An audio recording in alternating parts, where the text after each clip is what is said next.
combatir esta campaña de bulos, de fake news, de intoxicación que hay contra, en este caso contra Irán, pero también contra cualquier pueblo o gobierno que cuestiona la hegemonía decadente imperio estadounidense y de sus sicarios en Oriente Medio, que es la entidad suní.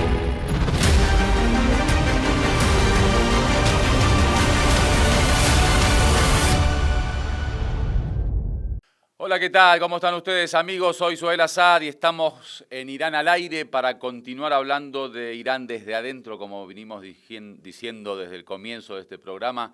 Después de la guerra que empezó toda esta historia, la gente nos empezó a preguntar y a consultar un poco sobre la situación interna de Irán. Y bueno, quisimos hacer este programa acerca de la realidad iraní en el día a día, en lo cotidiano, con un programa muy simple, sin tanta complicación. En esta oportunidad tengo un invitado que para mí es un gran placer tenerlo. Manu Pineda, un gran amigo. Wikipedia dice de él: Manuel Pineda Marín, nació en Almería 2 de septiembre de 1965. Es un activista y político español, perteneciente a Izquierda Unida y al Partido Comunista de España. Fue diputado del Parlamento Europeo dentro del grupo de izquierda de Left y delegado del Parlamento Europeo para las relaciones con Palestina entre 2019 y 2024. Pero lo más importante de Manu, que es una persona que está en el frente de la verdad y la justicia, un hombre de lucha, de revolución y de conciencia. Viajó por todas partes del mundo, nos acompañó hace poco en el último congreso que hicimos por Palestina en Irak, en Karbala. Así que un hombre muy comprometido. Por eso, un gran placer, Manuel, tenerte en Irán al aire y muchas gracias por aceptar mi invitación. El placer es siempre mío, Suhail, siempre.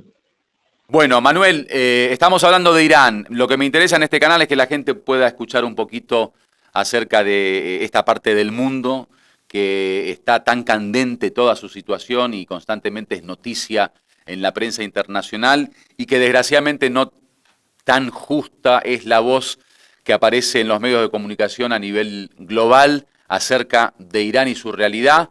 Y yo sé que, bueno, al fin y al cabo lo que acaba de ocurrir en esta última guerra impuesta por Israel a Irán fue justamente por su postura en la causa palestina. Yo sé que estás muy comprometido en lo personal y a nivel político también con la causa palestina y todas las causas justas. Así que, bueno, para hablar un poquito de Irán, ¿qué significa Irán hoy en lo geopolítico? Hoy el que quiere conocer de cerca esta situación del mundo, ¿qué posición tiene Irán en el mundo? Por ejemplo, nosotros en América Latina, al fin y al cabo, en todos estos actores internacionales siempre conocemos parte de la realidad de Rusia y su relación con nuestros países y a nivel mundial, lo mismo China, lo mismo Estados Unidos, pero de Irán o se sabe poco o lo que se sabe muchas veces está muy lejano a la realidad o hay mucha tergiversación, en fin.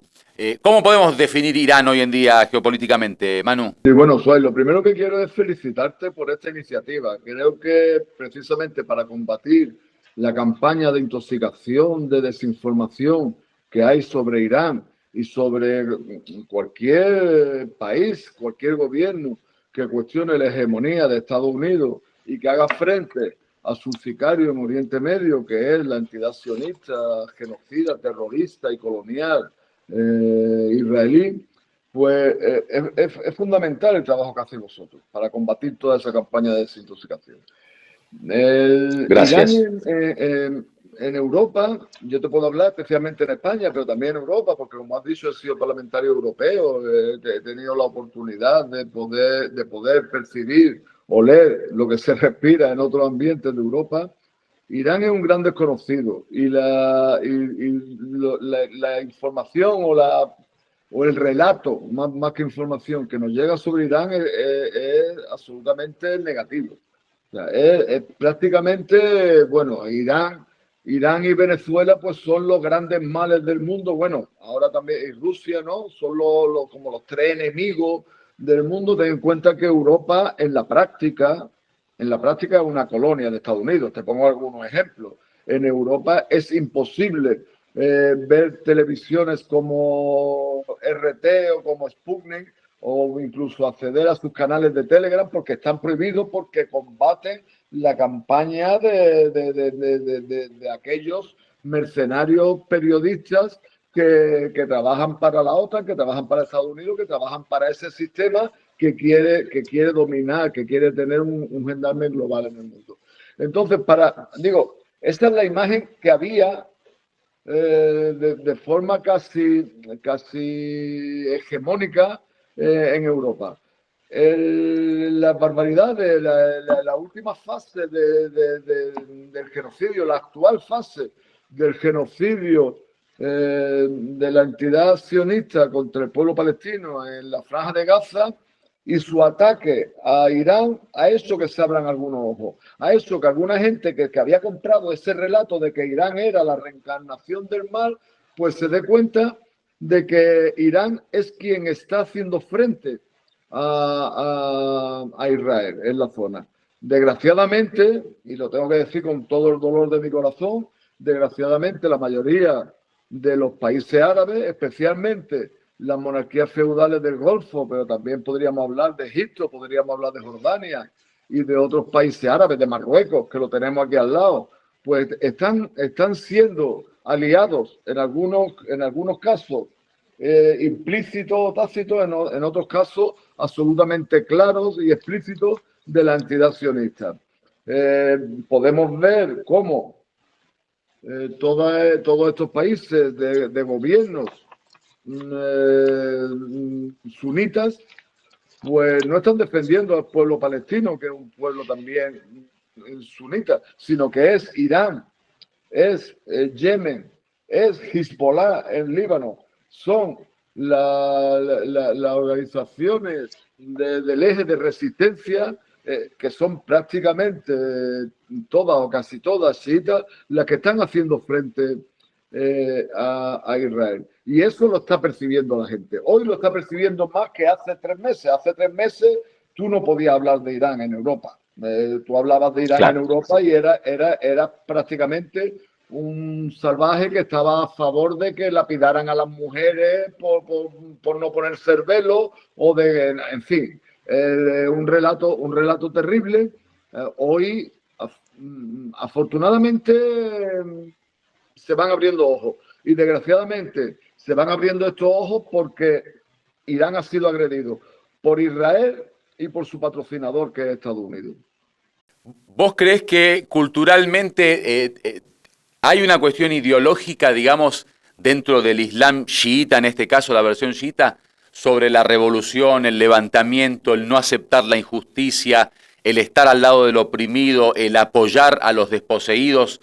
O sea, ¿crees en que la ideología islámica chiita tiene un efecto directo sobre estos movimientos?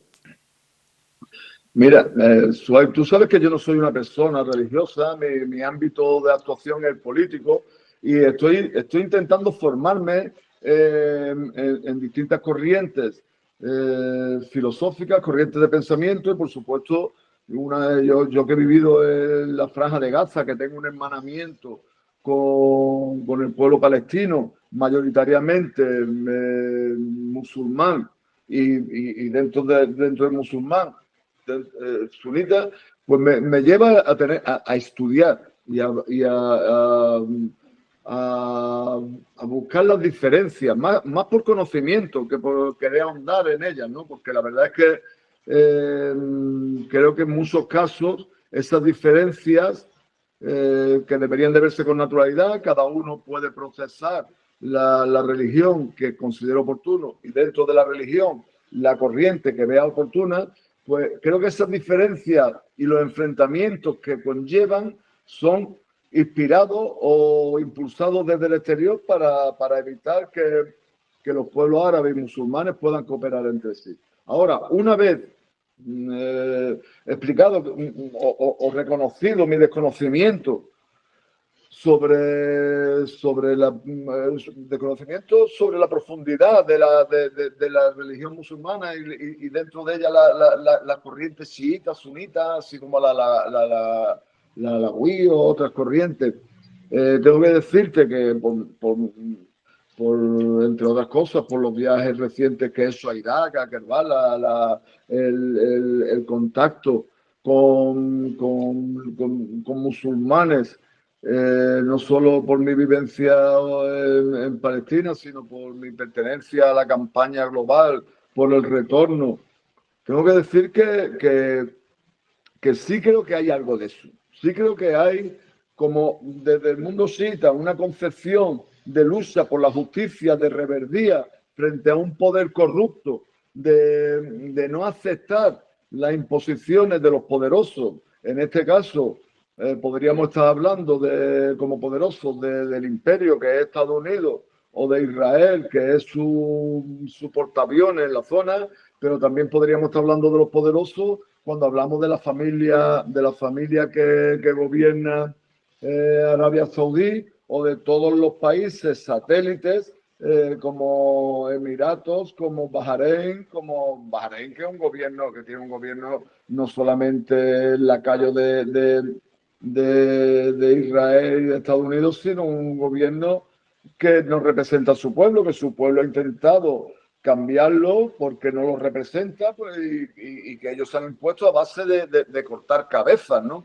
Entonces, sí creo que hay una tendencia clara dentro del chiismo a luchar por la justicia y referencias éticas, morales, autoridades históricas del chiismo como son el imán Ali o su hijo Hussein, que entregó su vida en una lucha, quizás la lucha más desigual que ha habido en la historia, pero entregó su vida con esa máxima que es: prefiero la muerte con dignidad, con honor, con gloria, que la vida en humillación. Esos son ejemplos éticos, morales, que nos sirven también para aquellos que no somos religiosos. Nosotros tenemos, dentro de mi partido, tenemos a Dolores Ibarruri, la pasionaria, que 14 siglos después que Hussein tuvo, y quizás sin conocer esta faceta, porque no era de nuestro ámbito cultural o religioso, dijo una frase que es como la actualización de aquella, que es: prefiero morir de pie que vivir siempre arrodillado. O sea, hay dos maneras de interpretar el mundo.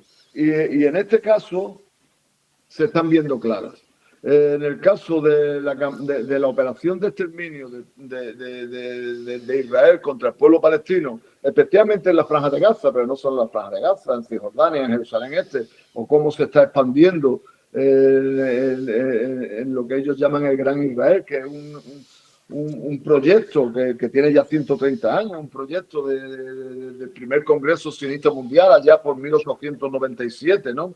O sea, cómo tiene ocupada una parte del Líbano, cómo tiene ocupada toda la parte de Siria que quiere tener ocupada, ahora que tiene un gobierno de Al-Qaeda que ataca a los enemigos de Israel, pero nunca a Israel, o cómo está atacando cada vez que quiere a Yemen, o cómo, aunque siempre sale caro, claro, o cómo tiene incluso en Irak a los kurdos, que son prácticamente un ejército, una tropa de tierra de Israel dentro de Irak. Bueno, ese es el proyecto del Gran Israel, un proyecto que está simbolizado en la bandera de la entidad sionista, las dos rayas de la bandera que representan al río Éufrates y al río Nilo. Ellos aspiran a colonizar toda esa zona. Entonces, ¿quién está haciendo frente a esto? Digo, independientemente de un debate teológico en el que yo no me atrevo a entrar porque te reconozco que desconozco, ¿no? ¿Quién está haciendo frente a todo esto? Pues lo están haciendo los chiitas, como te decía antes. Y los gobiernos sunitas, no los pueblos, o sea, yo siempre quiero distinguir entre los pueblos y los gobiernos. Yo tengo aquí al lado a Marruecos. El gobierno marroquí es claramente sionista, pero el pueblo marroquí se manifiesta masivamente en apoyo a sus hermanos palestinos, ¿no? Pero digo, los gobiernos, los representantes, los líderes gubernamentales de los pueblos sunitas, desgraciadamente no están defendiendo a sus hermanos palestinos. Y los chiitas sí lo están haciendo. Repito, Irán, Yemen, Hezbollah en el Líbano, milicias de resistencia en Irak. O sea, el eje de resistencia no está compuesto por Mohammed bin Salman o por los distintos jeques de las monarquías feudales del Golfo, sino están compuestos por aquellos que no solo hablan de justicia, sino que la practican. Y como el Sayed Hassan Nasrallah, dan su vida en coherencia con sus creencias.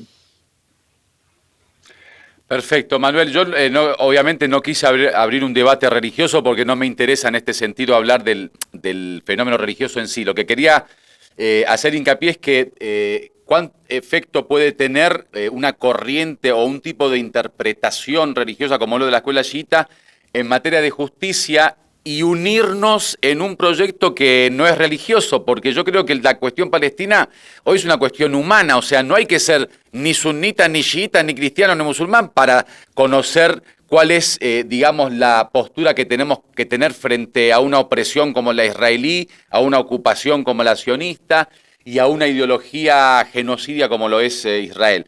Entonces, a lo que voy es que la cuestión palestina une obviamente a polos que sin tener en cuenta el tema religioso debemos considerar a la Palestina como la brújula de todos los libres del mundo y de todos los hombres que buscan un mundo sin opresión y que están dispuestos a luchar por la justicia.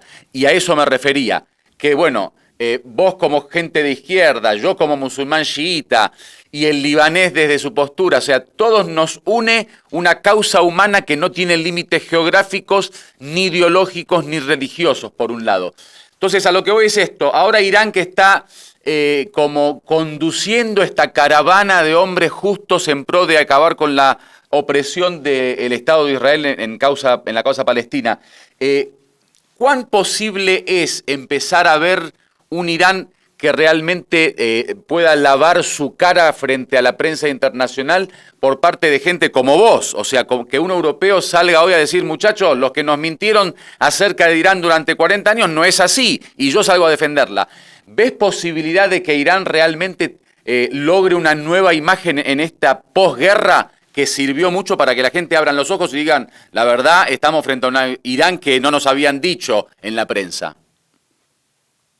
En primer lugar, yo he entendido antes tu pregunta y he intentado responderla. O sea, yo sé que no estaba intentando abrir un debate teológico, sobre todo conmigo, porque no tengo los conocimientos necesarios para esto. He intentado responder a lo que entendía que me preguntabas, que tú luego me ratificas que es así. O sea, espero Totalmente. haberlo hecho. Totalmente. Como tú dices, la cuestión palestina, hoy más que nunca, pero de siempre, ha sido una cuestión de humanidad. O sea, quienes quieren disfrazarlo de un debate religioso son los que quieren acabar con los palestinos. Ellos nos han vendido como que ellos son en primer lugar, la entidad sionista se erige en la representante de todos los judíos del mundo. Yo te puedo decir que tengo conocidos judíos que comparten mesas conmigo, paneles, ponencias conmigo en contra de la ocupación por parte de la entidad sionista de Palestina, que son hijos o nietos de gente que murió en los campos de concentración y exterminio nazis y que desde luego se sienten ultrajados porque esa entidad sionista que realmente en la práctica está siendo heredera política de los nazis de hace 80 y 90 años, estén utilizando el sufrimiento, el dolor, la muerte de sus abuelos o de sus bisabuelos para llevar a cabo una operación de exterminio contra el pueblo palestino. Y además, si tú haces críticas a esa entidad genocida, te acusan de antisemita, aunque tú estés defendiendo a un pueblo semita como es el pueblo palestino, y aunque lo estén haciendo supervivientes del holocausto nazi. O sea, hay supervivientes del holocausto nazi que critican a Israel y a Israel los acusa de estar en contra de Claro. Fíjate tú a dónde llegamos. Ahora, La contradicción, digamos. Respecto a tu pregunta, yo creo que al final las cosas caen por su propio peso. Algunas tardan más en caer que otras, pero las cosas caen por su propio peso. Intentaba explicarte, esbozarte antes. ¿Qué está pasando? Pues que mucha gente que veía que Irán era la reencarnación del mal, están viendo que esos mismos que hacían la campaña contra Irán son los que hacen la campaña contra Venezuela, contra Cuba, contra Palestina y contra aquellos que están poniendo el peso y su cuerpo por combatir un genocidio. Si miramos quiénes están en la diana de estos medios mercenarios que intoxican, son siempre gobiernos que se oponen a la hegemonía estadounidense y que se oponen a la ocupación por parte de Israel de Palestina.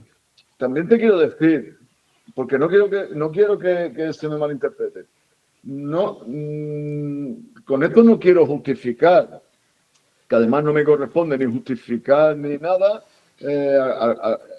algunas cosas que hace el gobierno iraní que yo no comparto y que yo espero que vayan aprendiendo, que vayan analizando, vayan reflexionando y vayan reformando. Pero en cualquier caso, eso será un debate que se tendrá que tener de manera que no se le dé munición al imperio. O sea, yo tengo discrepancias con el gobierno iraní, lo mismo que tengo discrepancias con otros gobiernos.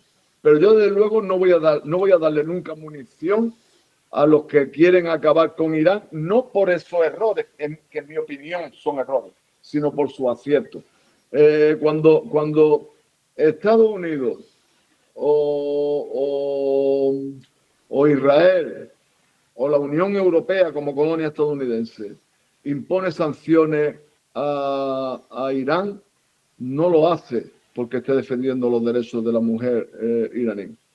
Lo hace porque Irán se ha situado en el lado correcto de la historia. Se ha situado frente a los criminales. Totalmente. Entonces yo no voy nunca a sumarme a ese coro. Y las críticas que tenga que hacer, que las hago, no las voy a hacer nunca de manera pública que sirva para darle munición. Espero que se me entienda lo que estoy diciendo. Porque... Totalmente, Manu, disculpa. O sea, creo que estás hablando como se debe hablar, porque si no caemos en el fanatismo. O sea, yo soy de la idea de que todo es relativo al fin y al cabo.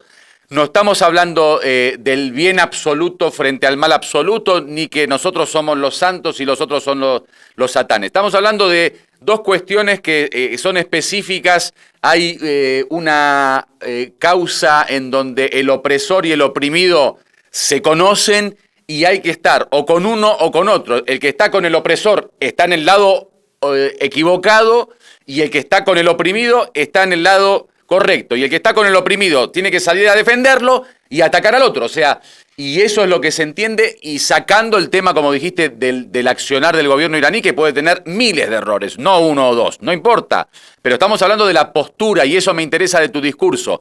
Es que estamos defendiendo en este caso a Irán por su postura frente a algo específico, como salimos a defender hoy en día a Venezuela, y me gustaría que me cuentes un poquito esto, de cómo es que ahora también el enemigo llega hasta nuestros países en América Latina y de repente Venezuela se transforma en el nuevo Satán. Contame un poquito tu historia sobre este tema.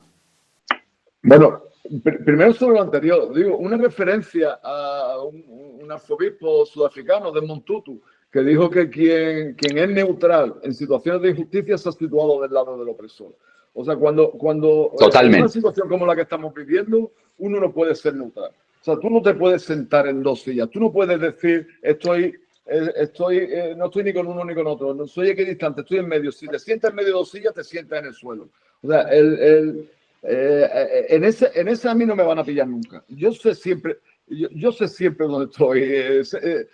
Donde esté Estados Unidos, donde esté Israel, donde estén aquellos que están queriendo dominar el mundo y que están generando hoy de un modo más visible que nunca, pero que lo han hecho siempre, están queriendo que Estados Unidos sea el gendarme global del mundo y que sea quien imponga su tesis. Estamos viendo como ahora mismo llegan incluso a imponerle formas de castigo a países como Canadá o como Suiza, que desde luego no son unos gobiernos bolcheviques, por decirlo de algún modo, y lo están castigando con aranceles porque se oponen o porque se ponen en frente al genocidio o porque hacen gestos, no acciones, sino hacen gestos en contra del genocidio, como reconocer al Estado palestino sin decir dónde, sobre qué superficie lo reconocen.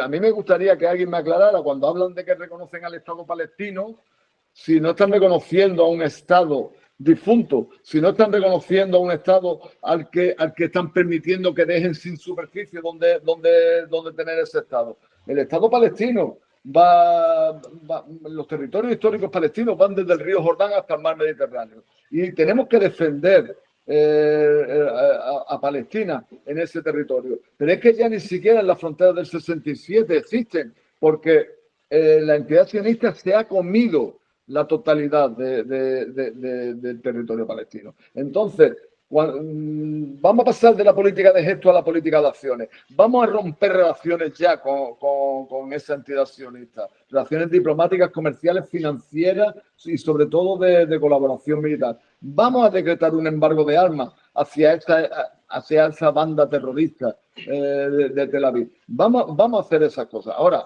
digo, una vez dicho esto, me preguntaban sobre Venezuela. Lo de Venezuela no es nuevo. O sea, Venezuela, desde que a raíz de aquello lo que llamaron la Operación Plomo Fundido, que fue la agresión de la entidad sionista sobre la Franja de Gaza en diciembre del 2008 y enero del 2009, pilló ahí en medio de los 2 años, el comandante Chávez expulsó a la misión diplomática sionista de Gaza y dijo aquello de maldito Estado de Israel, aquello, rompió, lo expulsó. O desde que Cuba hizo eso en el año 73, están en el eje del mal, por supuesto, y se convierten en enemigos. Totalmente. Se convierten en enemigos. Entonces, ahora mismo, ¿qué pasa? Que hay una coyuntura en la que cada uno podemos adjudicarle esta situación a distintos elementos. Yo se la adjudico a los problemas que está teniendo Trump en lo interno. O sea, Trump está teniendo tremendos problemas en Estados Unidos, está generando una crisis económica en Estados Unidos a través de su política errática de aranceles. Ahora te los pongo, ahora te los quito, ahora 2 pasitos para adelante, 1 pasito para atrás, ahora le pongo un 150% de aranceles a China, ahora lo dejo en un 20%. Las empresas estadounidenses están quebrando porque nadie se atreve a comprar, porque hay una inseguridad económica, jurídica y financiera a través de eso brutal. Estados Unidos está teniendo que desplegar al ejército, a la Guardia Nacional estadounidense, está teniendo que desplegarla dentro de Estados Unidos, cuando el ejército es para defender a un pueblo de un enemigo externo. Está teniendo que desplegarla en Los Ángeles, en Washington, ahora mismo en Washington, me imagino que sabéis cuál es la situación que hay allí. Está teniendo que reprimir a su pueblo porque es la única manera de controlarlo, ¿no? Entonces, ¿qué pasa? Esta es la repetición de la historia de todos los tiranos a lo largo de la historia, ¿no? O sea, tú te buscas un enemigo externo, en este caso Maduro, al que tienen demonizado, porque Maduro ha cometido el grave delito de querer defender a su pueblo. Ha cometido el grave delito de ganar unas elecciones tras otras. Ha cometido el crimen de no entregar los recursos venezolanos a las multinacionales estadounidenses. Y como ha cometido ese crimen, pues es el enemigo a batir, lo mismo que lo fue en el pasado el comandante Chávez, o lo fue el comandante jefe Fidel Castro, o lo es ahora mismo Miguel Díaz-Canel. Porque son gente que están gobernando para sus pueblos y que hacen políticas para que sus pueblos vivan mejor, no para entregar sus recursos a los yanquis. Los yanquis siempre han considerado, y tú como originario argentino, pues me imagino que lo saben mejor que yo, me imagino, no estoy seguro. Los yanquis, los gringos siempre han considerado a América Latina su patio trasero. Desde la doctrina Monroe, cuando ellos decían América para los americanos, no se refería, no era un canto contra, no era un eslogan contra la colonización, es América, toda América para nosotros, los estadounidenses, que somos quienes tenemos que dominarlo. Y aquí no queremos a nadie que no seamos nosotros dominando. Claro, no se referían solamente a que los europeos no quisieran dominar a América Latina, Se referían incluso a que los pueblos de América Latina no tuvieran gobiernos que defendieran a su pueblo. No querían a los herederos de Bolívar o de José Martí. Ellos querían a Malinches en América Latina. Y desde entonces, desde la doctrina Monroe, a hoy que estamos viviendo una reedición de la doctrina Monroe, ahora mismo quizá más grosera, porque Trump es un tipo tremendamente grosero en sus formas y en su fondo, por supuesto, pues se hace más evidente todo esto que estamos diciendo, ¿no? Y esa es la situación que estamos viviendo. Esa es la situación que estamos viviendo. ¿Y por qué está pasando lo que está pasando en Venezuela? ¿Por qué se permite Estados Unidos demandar a la flota, a una parte de la flota, cerca de las costas venezolanas, allí al Caribe? ¿Por qué se permite mandar, como antes de anoche mandó a 10 F-35 a Puerto Rico, amenazando con atacar a Venezuela con la excusa del narcotráfico? Pero si tú quieres acabar con el narcotráfico, lo que tienes que trabajar en Estados Unidos, porque el narcotráfico, la madre del narcotráfico en Estados Unidos. Luego tiene sucursales, Ecuador, la Colombia de Uribe, eran como franquicias de Estados Unidos, pero la columna vertebral del narcotráfico en el mundo es Estados Unidos. Y donde más se consume, y donde más se trafica, y donde más se comercia con la droga es en Estados Unidos. Así que no utilicen ese cuento contra Venezuela, porque desde luego Venezuela combate el narcotráfico como pocos que no utilicen ese. Es que están utilizando eso hasta contra China, imagínate, ¿no? Entonces, he intentado explicarte, lo que pasa es que ya sabes, Suárez, que no sé si tengo alguna virtud, pero si tengo alguna, desde luego no es mi capacidad para resumir. Sé que me extiendo demasiado, pero espero que de toda esta prerrogativa... No hay problema, Manuel. No, lo importante es que llegue el mensaje. Igual hay tiempo, Manuel. Tranquilo. Y si no resumís, no importa. Más detalles para la gente. Estuviste hablando sobre el tema de Venezuela. Bueno, se suma Cuba, a este gran satán que creó Estados Unidos. Todo lo que no funciona con los intereses norteamericanos, al fin y al cabo, son malos. Entra Rusia, se suma China. Bueno, cualquiera que quiera estar en un lugar que no le convence a Estados Unidos termina siendo el malo de la película. ¿Vos ves que de esta parte realmente existe un apoyo a todas estas causas? Estamos hablando de Irán, de Venezuela, de Palestina, del Yemen y de todos los que de alguna forma quieren armar una historia distinta a la historia norteamericana. O sea, quieren armar un mundo en donde todos tengamos lugar y que no haya un solo rey.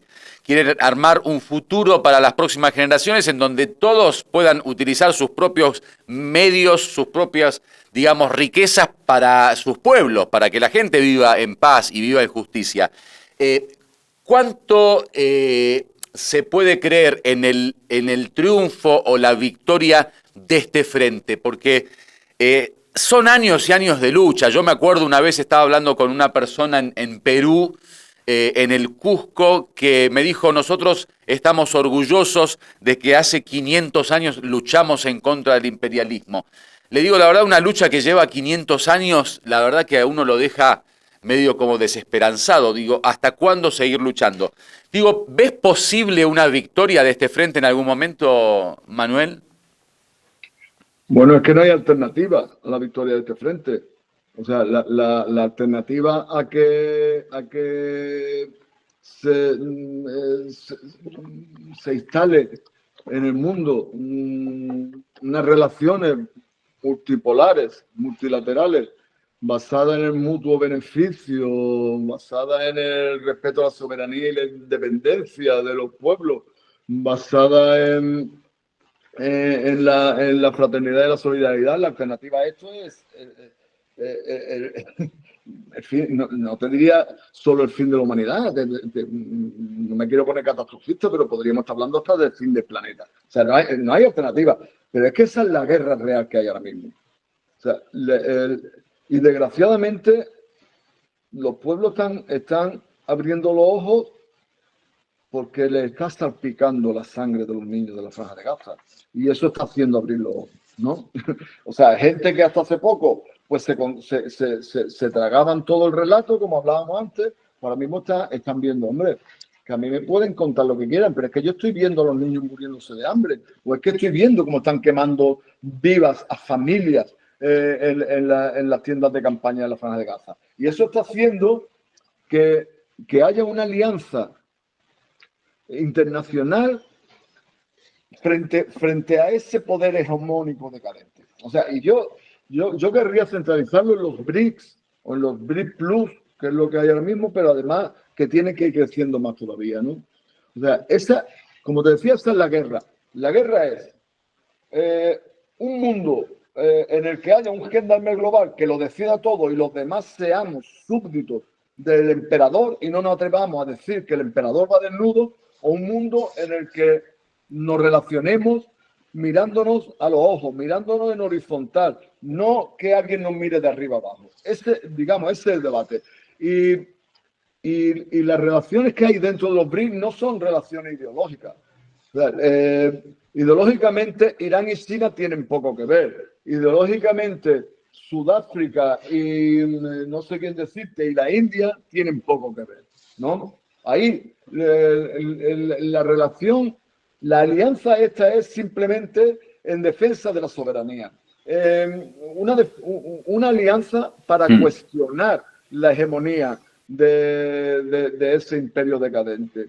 Y esperemos, por el bien de la humanidad y por el bien del planeta, que siga avanzando, que siga adelante. Desde luego, todos los pasos que está dando son en el sentido correcto. Y además Estados Unidos lo pone fácil, porque son tantísimos los pueblos agredidos por Estados Unidos que simplemente con que todos los pueblos agredidos o sancionados o afectados por medidas injerencistas, por sanciones, por bloqueos de Estados Unidos, se unan, ya pueden representar al 80% del mundo. Ahora mismo los BRICS representan a mucho más del 50% de la población mundial. Ten en cuenta que solo entre China y la India son más de 3.000 millones de los 8.000 millones que tiene el planeta, ¿no? Si a eso le sumamos Rusia, Brasil, Sudáfrica, Irán, tantísimos países, ya son 11 los países que son miembros más los que son socios, ¿no? Imagínate lo que representan eso. Pero es que ya representan también más de la mitad del Producto Interior Bruto del mundo. Ya representan una parte muy mayoritaria de los recursos naturales que cada vez son más valiosos, porque ya no es solamente el petróleo que sigue siendo el oro negro, o no es solo el gas, es el litio, son los minerales raros, las tierras raras que le llaman. Pues esos países que están aliados en los BRICS son los propietarios de la mayoría de esos recursos. Y van creciendo, va avanzando, van desarrollándose con un truco muy sencillo, que es hablarse respetándose. En vez de llegar a un pueblo y decir, quiero tu litio, y si no me lo das, te bombardeo. A ese pueblo lo podrás ocupar, lo podrás matar, lo podrás humillar y torturar, pero no te lo va a ganar nunca para tu causa. En cuanto pueda, se va a rebelar contra ti. Cuando tú tienes a países como China, que llega a África, le son necesarios los minerales de determinado país, y en vez de ir a bombardearle y a quitarle sus materiales, lo que dice es, yo quiero acceder a tus materiales. ¿Cómo nos ponemos de acuerdo? Yo pongo una fábrica aquí, le doy trabajo a tu gente, pongo unas carreteras, pongo un ferrocarril, vamos a desarrollarnos tú y me voy a desarrollar yo, y vamos a llegar al mutuo beneficio. Entonces, con un truco tan sencillo como es querer llevarse bien con la gente, hablar con ellos, acordar, en vez de imponerse a base de bombas, con eso se van desarrollando. Y como te digo, no hay alternativa al mundo multipolar y a las relaciones internacionales basadas en la multilateralidad. No hay alternativa. La alternativa es la barbarie. La alternativa es la destrucción. Está bien, escuchame una cosa, Manu, estuviste hablando del tema de los pueblos, porque como tocaste el tema del BRICS,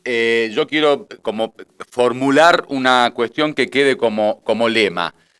Una posible solución a todos estos problemas y crisis que venimos viendo y todas estas cuestiones que son un gran dolor para la humanidad hoy en día, una es la causa palestina y como ella muchísimas otras. ¿La solución lo ves en el tema de los gobiernos, como la cuestión del BRICS? O sea, ¿una cuestión de estados o una cuestión de pueblo? Porque la experiencia que tenemos con lo de la resistencia, en el eje de la resistencia en estos países, es que sí hay un apoyo del gobierno de Irán en este caso, o de algunos gobiernos, como en su momento en la época de Bashar al-Assad, Siria, pero el movimiento es un movimiento popular, o sea, nosotros creemos más en la voluntad del pueblo y en la decisión del pueblo y en la libertad del pueblo y en el levantamiento del pueblo que lo que decían los de arriba, porque la experiencia de estos días fue eso. En la cuestión palestina los gobiernos querían sentarse a firmar papelitos nada más, que no construyeron nada ni se transformó en nada más que pactos, convenios, arreglos. Pero el pueblo no entendió la causa más que a través de agarrar armas y formar una resistencia y luchar en contra del que nos ocupó. La cuestión que yo quiero tocar, Manuel, es que yo en lo personal creo mucho en el pueblo, creo en la gente, en la decisión de la gente y la voluntad de la gente. ¿Qué podemos hacer, Manuel, para la unión de estos pueblos, para crear puentes de encuentro de estos pueblos, para conocernos mutuamente entre estos pueblos y para crear conciencia, que es el comienzo del levantamiento? Yo estoy absolutamente de acuerdo contigo. O sea, hay que distinguir los gobiernos de los pueblos. Absolutamente de acuerdo. No le pongo ni una coma a lo que tú dices. Ahora, una vez, no le pongo una coma, pero le pongo un punto de aparte. Aparte de que una cosa son los gobiernos y otra cosa son los pueblos. Nosotros nos podemos encontrar, como te decía antes, con pueblos como el marroquí, que está apoyando a Palestina. Solo hay que ver las manifestaciones que hay en Marruecos. O solo es necesario ver un partido de fútbol en Marruecos, en el que las gradas están llenas de banderas palestinas y la gente, en vez de gritar a favor de su equipo, del equipo al que es aficionado, lo que están es gritando todo el rato, hurrilla, o sea, libertad para Palestina, Free Palestine, o sea, pero el gobierno del sátrapa marroquí es un gobierno felpudo de Israel. Que utiliza los drones israelíes para bombardear dentro de Marruecos y dentro del Sáhara Occidental, al que tiene ocupado. O sea, no tenemos que despreciar tampoco los gobiernos, tenemos que decir el valor. Yo también le doy muchísimo más valor a lo que hagan los pueblos que a lo que hagan los gobiernos. Pero si tú tienes a un pueblo movilizado, como el pueblo de Bahrein, y tienes un gobierno al que levante la cabeza se la corta, es mucho más Te difícil. entiendo. Es mucho más difícil, ¿no? Entonces, Totalmente de acuerdo. Vamos a darle a cada uno el valor que tiene. Nosotros podíamos encontrarnos con una China que en el ámbito mundial pues fuera un país, un pueblo laborioso que quiere la justicia social, que quiere las relaciones internacionales basadas en la paz, en la soberanía, no sé cuánto, y encontrarnos con un gobierno sátrapa que se entregara a Israel, ¿no? Podríamos encontrarnos con eso. Es mucho mejor encontrarnos con un gobierno que lo que está impulsando alianzas contrahegemónicas. Entonces, sí, ahora tú me dices, ¿qué podemos hacer para encontrarnos? Pues esa pregunta tiene respuestas difíciles porque yo creo que no hay una respuesta sencilla a eso. O sea, yo no te puedo decir, mira, pues vamos a darle a este botoncito y mañana nos entendemos todo. Yo creo que es una cuestión de tiempo, porque las diferencias ideológicas están ahí, como te decía antes. Y es más difícil que se pongan de acuerdo pueblos cuyos gobiernos tienen tremendas diferencias ideológicas que lo que pasaba antes en el Comecon, por ejemplo, cuando todos los gobiernos, los gobiernos del este de Europa compartían una ideología similar y le era mucho más fácil a los pueblos ponerse de acuerdo. Nosotros nunca nos ha dado miedo las dificultades. De eso siempre nos estamos situando en el lado de la historia que es más difícil, pero también es más justo, ¿no? No podemos, creo que era el imán Ali el que decía, nosotros tenemos la verdad, pero estamos divididos.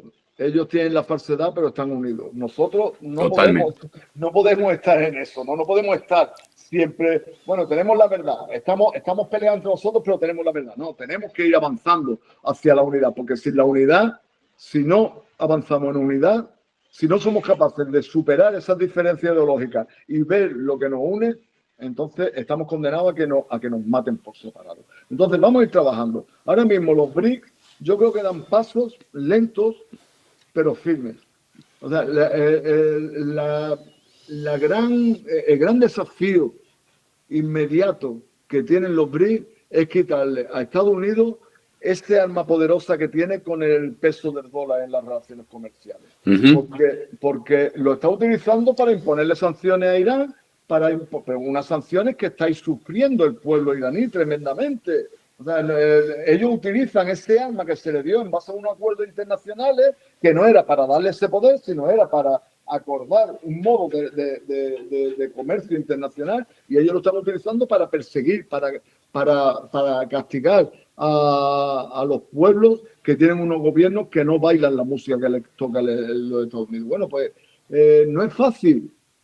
No es fácil encontrar una alternativa a eso, pero se está trabajando y se va avanzando. Los BRICS no están creando una moneda alternativa al dólar, o no lo están haciendo de momento. No sé si llegará un momento en que lo hagan, pero sí están estableciendo relaciones entre ellos en las que se pagan en la moneda local y están debilitando, están adelgazando el peso del dólar. Claro.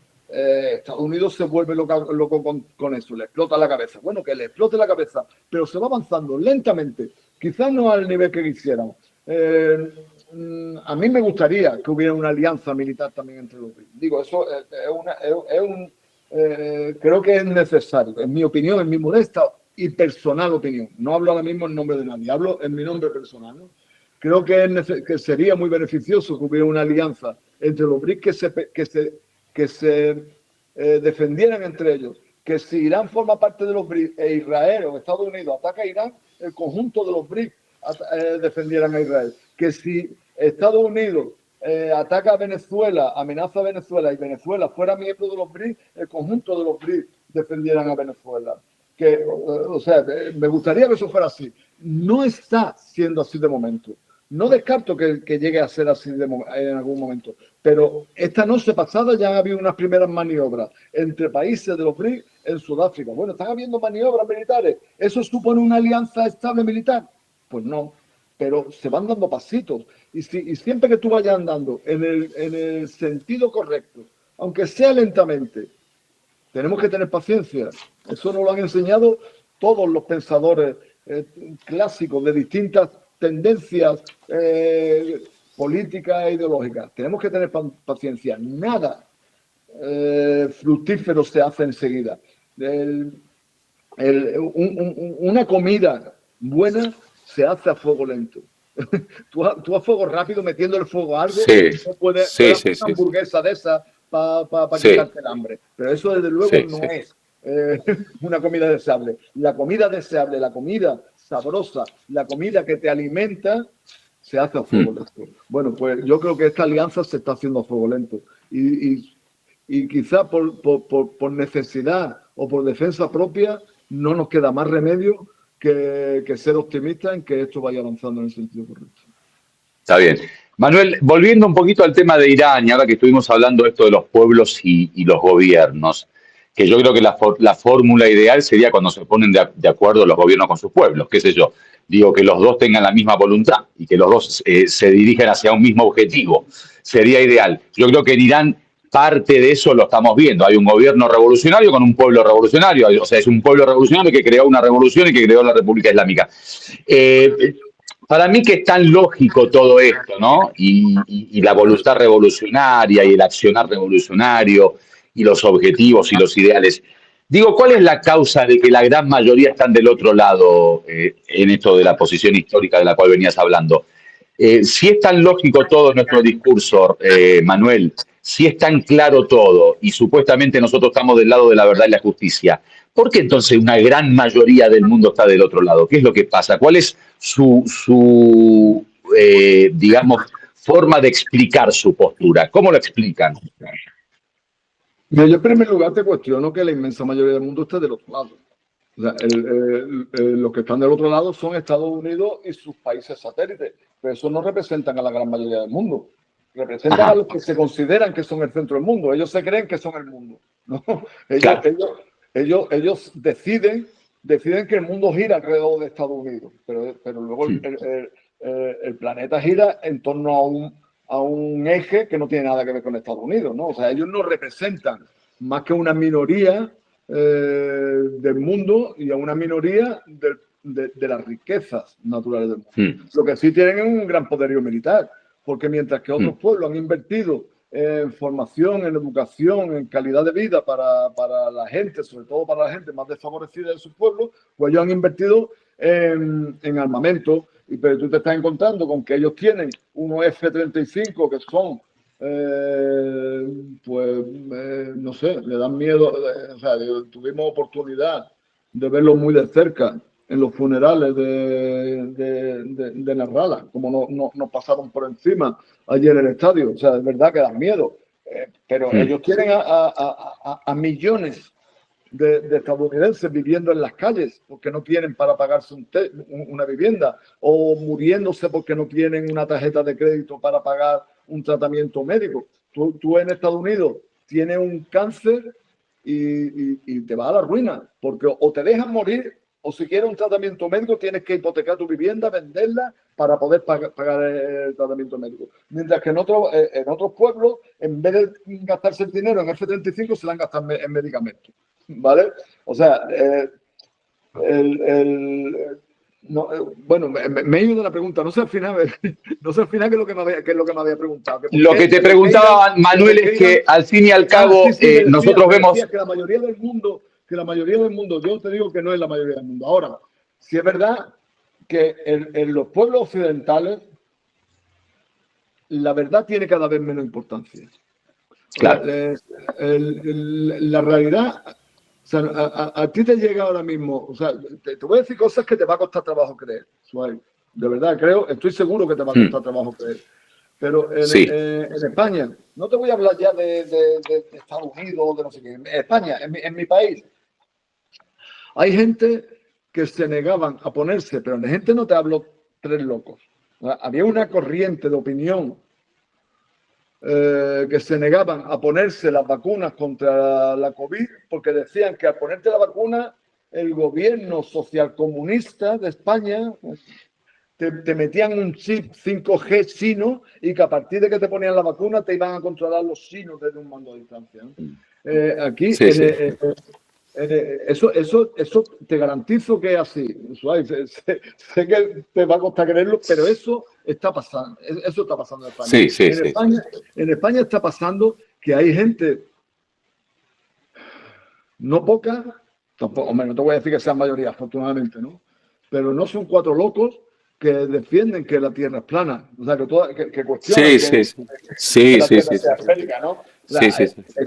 Y entonces, cuando tú le demuestras científicamente que están equivocados, van a decir, hombre, ¿cómo vas a decirme tú que eso que me dice en algunos casos, cantantes famosos como Miguel Bosé, que están contra vacunas, ¿no? ¿Cómo me vas a decir tú que Miguel Bosé me está mintiendo si Miguel Bosé está diciendo exactamente lo que yo quiero oír, ¿no? O sea, la gente no quiere conocer la verdad. La gente quiere prestarle oído a aquellos que dicen lo que quieren oír. Y cuando un pueblo no ha invertido en formación, no ha invertido en cultura, y en eso deberíamos de aprender, deberíamos de leer a José Martí, el apóstol cubano, la importancia que tiene la formación. Un pueblo formado es muy difícil de dominar, ¿no? Cuando un pueblo no tiene la suficiente formación, es fácil que calen esos discursos, mucho más entre gente que pasa necesidades. O sea, cuando tú tienes dificultades para poder comprarte una vivienda, porque se están quedando los grandes fondos de inversión internacionales, se están comprando la vivienda, sobre todo en las grandes ciudades, y los trabajadores no pueden pagarse una vivienda. O sea, estamos viviendo en España una situación con la vivienda que es dramática. O sea, hay familias trabajadoras que tienen que alquilar una habitación de una vivienda y compartir una vivienda con otras familias porque no pueden, porque para poder alquilar una vivienda tendrían que destinar más de lo que ganan trabajando, ¿no? Entonces, lamentable. Cuando tú te encuentras con ese problema y te llega un fascista o un neofascista y te dice que el problema de eso es que hay muchos inmigrantes que vienen y ocupan las viviendas, y como los inmigrantes ocupan la vivienda, o que el gobierno le da las viviendas a los inmigrantes, y sobre todo hay una corriente islamófoba, o sea, hay una corriente contra los musulmanes brutal, en el que están habiendo intentos de salir a linchar a musulmanes. Ha habido hace poco en Murcia, o en Torrepacheco, un intento, han ido fascistas de toda España allí a linchar a los musulmanes, o en otro pueblo que se llama Jumilla, han sacado leyes municipales para que los musulmanes no puedan celebrar el Ramadán o el Eid en instalaciones públicas. O sea, está habiendo corrientes en las que hay políticos que dicen abiertamente: sí, somos islamófobos y no queremos a musulmanes aquí, queremos más fuet y menos, no sé cómo dicen, más fuet. El fuet es una especie de, no sé cómo decirte, como de chorizo, de un derivado del porcino, ¿no? Que claro, los musulmanes, como no comen porcino, pues hay los políticos estos islamófobos dicen: queremos más fuet y menos shawarma, ¿no? Y con discursos tan estúpidos y tan simplistas como estos, están consiguiendo llegar a la gente, porque están consiguiendo que la gente se crea que su problema se lo genera el inmigrante que viene huyendo de un hambre, una miseria, una guerra o una sequía que en muchos casos hemos provocado nosotros.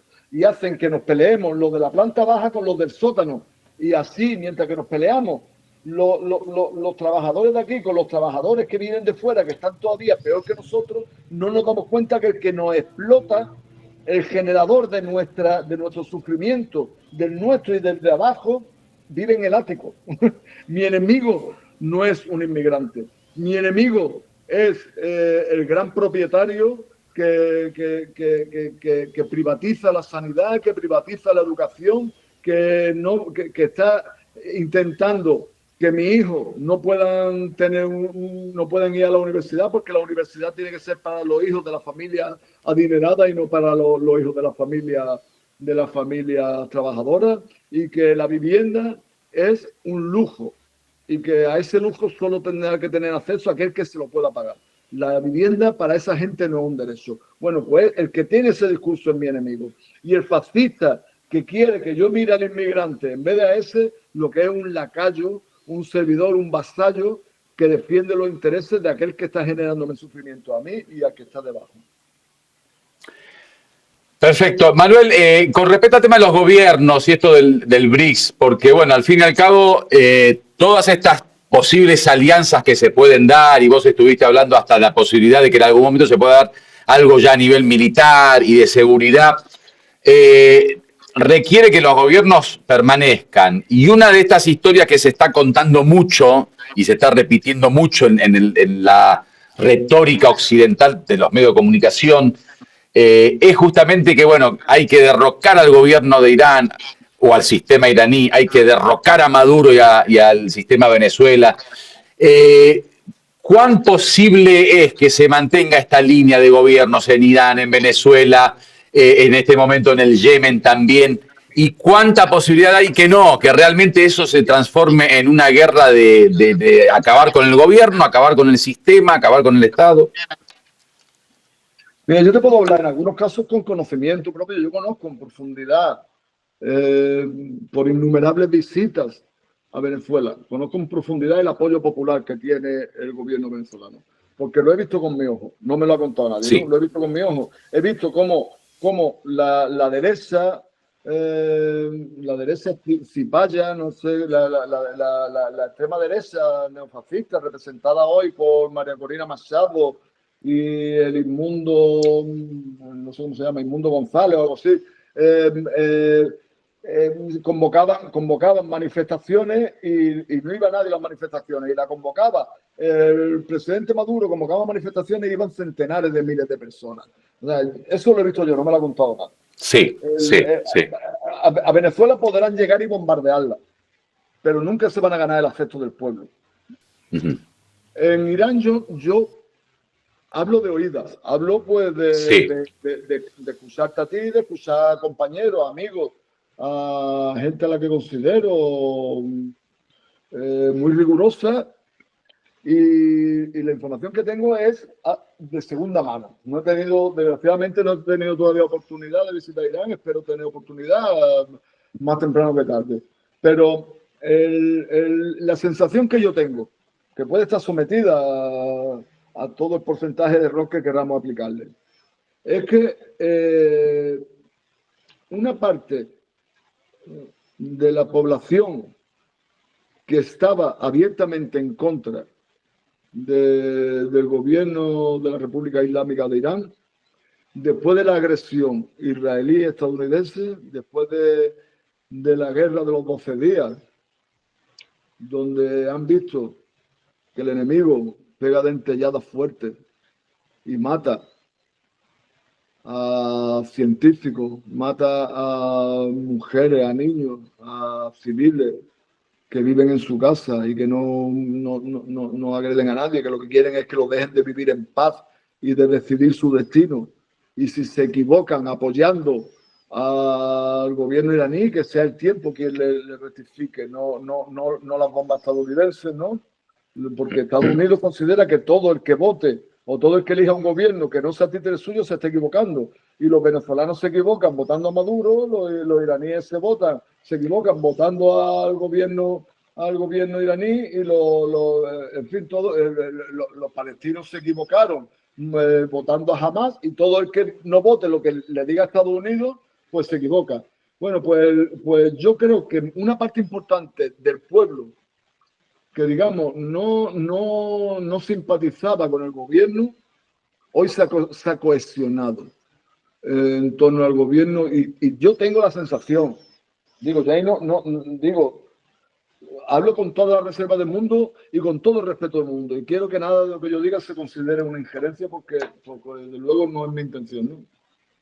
Pero tengo la sensación de que hoy el pueblo iraní está más cohesionado en torno a su gobierno que antes de la agresión. Ahora, también te digo, el gobierno tiene que entender el mensaje de su pueblo y tiene que llevar a cabo las reformas que sean necesarias, que yo no me atrevo, por los motivos que te he dado antes, a decir aquí cuál es mi opinión, que es simplemente mi opinión, ¿no?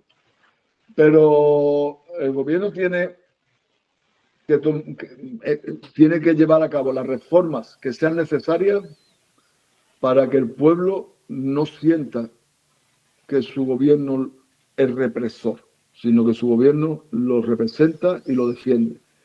Digo que se me entienda lo que estoy diciendo, ¿no? No podemos, cuando tenemos a un gobierno como, vamos, no un gobierno, a una fuerza terrorista como son las accionistas, fritos por hacerse, por cambiar lo que ellos llaman un cambio de régimen en Israel. Creo que el gobierno de la República Islámica de Irán tiene que centrar todo su esfuerzo en defenderse del agresor, y no en cuestiones que desde luego no van a ganar la afección del pueblo. Sí. Te pongo un ejemplo para no hablar así en abstracto, ¿no? Yo creo que es un error tomar ninguna medida que presione a las mujeres iraníes a llevarme. Claro. Yo he vivido en la Franja de Gaza, y la Franja de Gaza, sí, la mayoría de las mujeres, la inmensa mayoría de las mujeres, yo te diría el 95% de las mujeres llevan el velo, pero las que no quieren llevarlo, y no hay ley, no lo llevan. Y no hay ley que impone. Y no pasa nada. Tiene que ser una decisión de la mujer, y la mujer culturalmente, digo, y esa es mi experiencia en la Franja de Gaza, que nosotros, yo me acuerdo cuando llegué a vivir en la Franja de Gaza con mi hija, que es una feminista furibunda, llegó a decirle a mujeres comunistas, le decía, hombre, tú cómo eres comunista y te pones el velo. Y dice, compañera, por favor, no vengas a liberarme, tú no vengas a liberarme. Si tu manera de liberarme es lo que hacéis en Europa, que para vender un coche tenéis que poner a una mujer casi desnuda encima del coche para que la gente lo compra, a mí no me libere. Si yo no llevo el velo, me siento desnuda. Así que yo llevo el velo porque me da la gana a mí y nadie me lo impone. Claro. Ahora, si el gobierno te lo impusiera, ya no vale ese discurso. Ya hay un gobierno que te lo está imponiendo. Y eso, en mi opinión, es un error garrafal, ¿no? Entendido. Yo te digo, con todo respeto, y que nada de lo que diga se considere una injerencia, ¿no? Pero yo creo que el gobierno tiene ahora la oportunidad de tomar las medidas necesarias para que esa cohesión que tengo la impresión que hay ahora del pueblo en torno a su gobierno se haga sólida y no sea coyuntural y no tome medidas tontas o no mantenga medidas que puedan hacer que esa cohesión se vaya por un desagüe. Está bien. Manuel, hablemos un poquito de poder y fuerza. Hay una retórica, digamos, una narrativa en estos días que se habla mucho desde el 7 de octubre hasta nuestros días con todo lo que pasó la causa palestina y lo que pasó con Hezbollah, la resistencia, el Líbano, hasta la última guerra a Irán, pasando por el derrocamiento de Bashar al-Assad en Siria. Se habla de que hoy este eje de la resistencia está debilitado, está moribundo, está en sus últimos días, está acabándose esta historia de 40, 50 años. De repente en una noche matan a 20 personalidades importantísimas iraníes, matan a toda la comandancia y dirigencia de Hezbollah en los días de guerra contra Beirut, todo lo que ocurrió en Gaza, que venimos viendo esta guerra de hace casi 2 años, o sea, toda una historia que realmente el que lo ve desde afuera se cree esa narrativa, se cree ese cuento. ¿Cómo ves al eje, Manuel? ¿Estamos debilitados? ¿Estamos fuertes? ¿Estamos en un punto intermedio? ¿Seguimos como antes? ¿Hubo un antes y un después? Contame tu postura sobre este tema.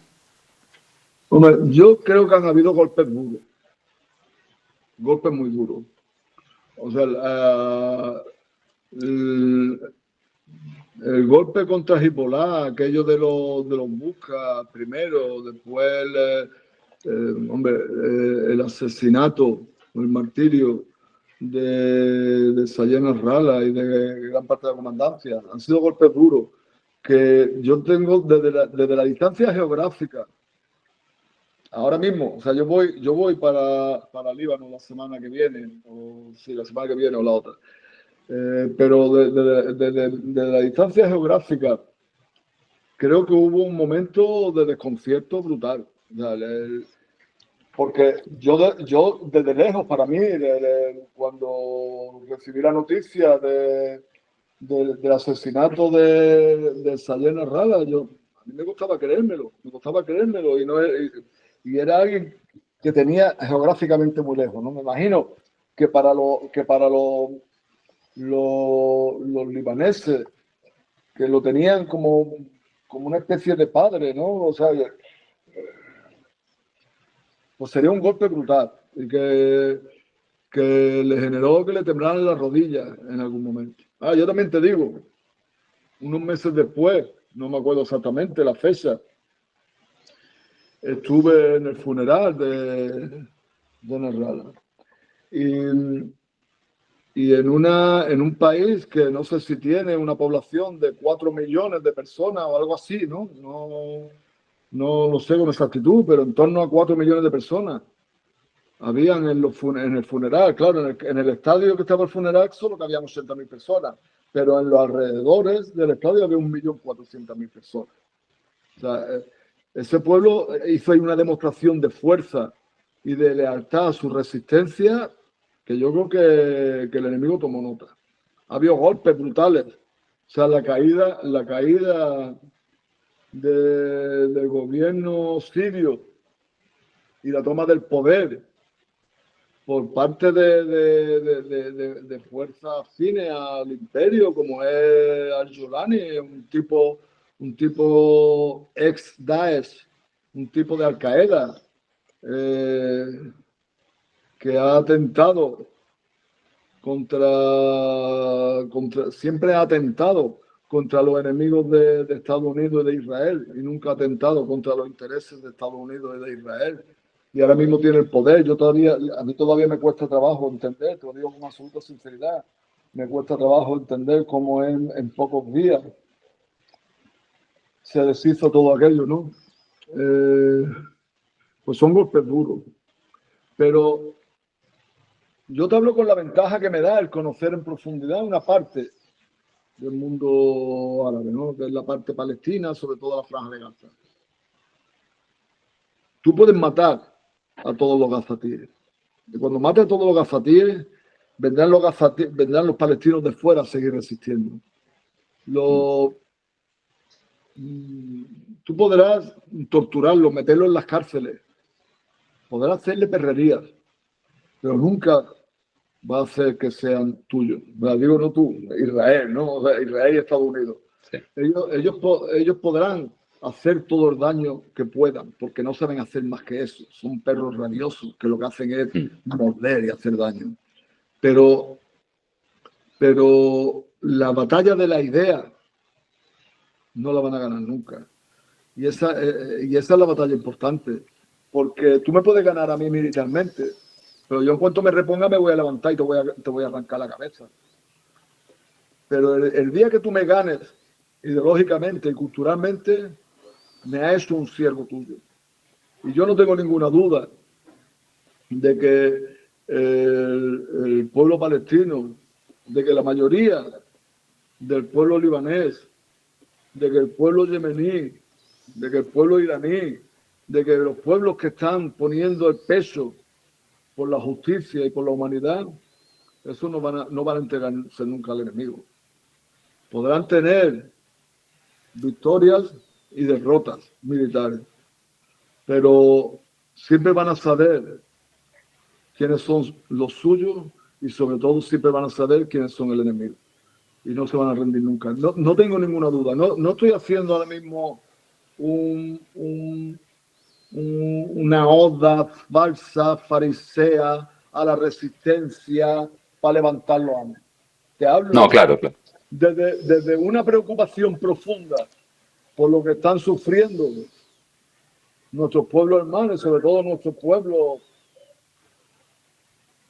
querido pueblo palestino. O sea, yo estoy recibiendo todos los días informaciones. Ayer recibía la noticia de dos personas que considero mi familia, porque al haber vivido allí, las relaciones que tengo con ellos son relaciones fraternales, relaciones familiares. A dos hermanos a los que mataron los israelíes antes de ayer. Yo recibí ayer la noticia, los mataron, los martirizaron antes de ayer.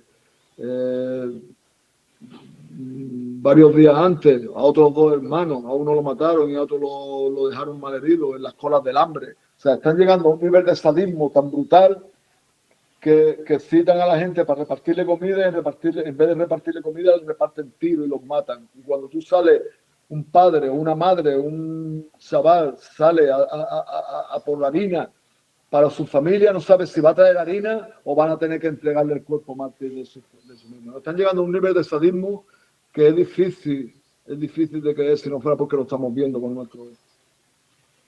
Entonces, ese pueblo, ¿cómo se va a entregar nunca? O sea, a una familia a la que le han matado a su padre, a sus niños, a su madre, a su hermano, a su esposa, a su marido, a cualquier familiar. ¿Cómo?